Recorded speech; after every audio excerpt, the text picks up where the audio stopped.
Morning, my dear brothers and sisters. We welcome in our midst the parents, teachers, and the staff, and also the students of one of our Arkham ES schools, San Felipe Neri Catholic School in Mandaluyong City. Maligayang pagdating po sa Manila Cathedral. Palakpakan po natin sila. Kindly send our regards from Monsignor Rolly and myself to your dear school director, Father Mark, and also to Sir Henry, your school principal. Mababait po ang mga batang yan. Mabait ang direktor. After hearing our readings, my dear brothers and sisters, we can also describe how were the people in our readings were living back then. They were too busy doing their stuff. Masyado silang nagtatrabaho o kumikilos sa madaming mga bagay na kanilang ginagalaw o kanilang mga hawak-hawak. In our first reading, the author of the Book of Wisdom noted or observed how wise men were indeed busy learning things, going through beautiful things, seeing fire, wind, and air, the circuits of the star, everything around the whole creation, knowing or gaining their knowledge. And also on the one hand, Jesus in our gospel noted how people back then and how people during his time were busy doing things.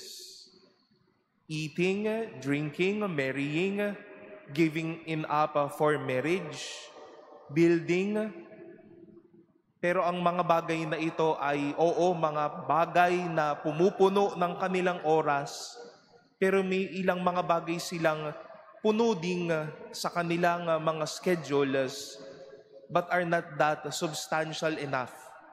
Sabi nga natin sa Pilipino, hindi makasaysayan, walang kahulugan ang kanilang mga ginagawa. But as these people are too busy with things, they neglect one important thing that can be a good part of their daily lives. And that is to be busy as well, finding and looking for the Lord.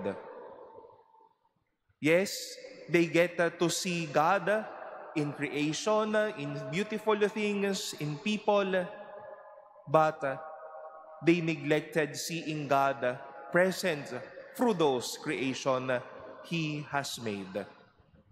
And likewise, these people of the days of Noah and those during in the days of Lot were busy people doing things. But during those moments, nakuha o nahuli sila sa kani-kanilang mga sarili at doon naranasan nila ang mga presensya ng Diyos sa pagbaha at sa mga apoy na kanyang pinadala. Aren't we living in the same manner, my dear brothers and sisters? A lot of things would wish to cloud our heads and our hearts. A lot of concerns would wish to eat up our attention. Work-related things, relationship, personal issues, maybe things around our society and family, our needs and many things. Baka may mga ilang bagay din po tayong pinagkakabisihan na hindi naman makasaysayan o mahalaga. But on the one end, we are not doing our best as well to be busy finding the Lord.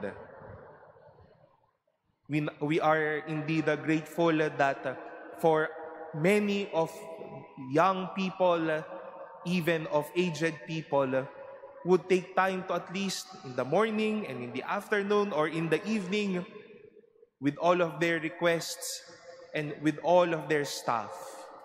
They're busy doing their things, but they are also busy finding and looking for the Lord.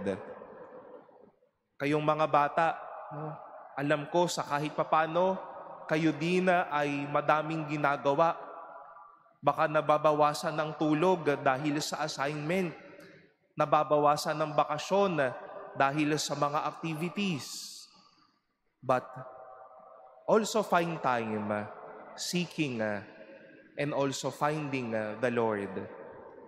Let that be a beautiful encouragement and challenge, my dear brothers and sisters. While we are busy doing things, let us also be busy finding the Lord.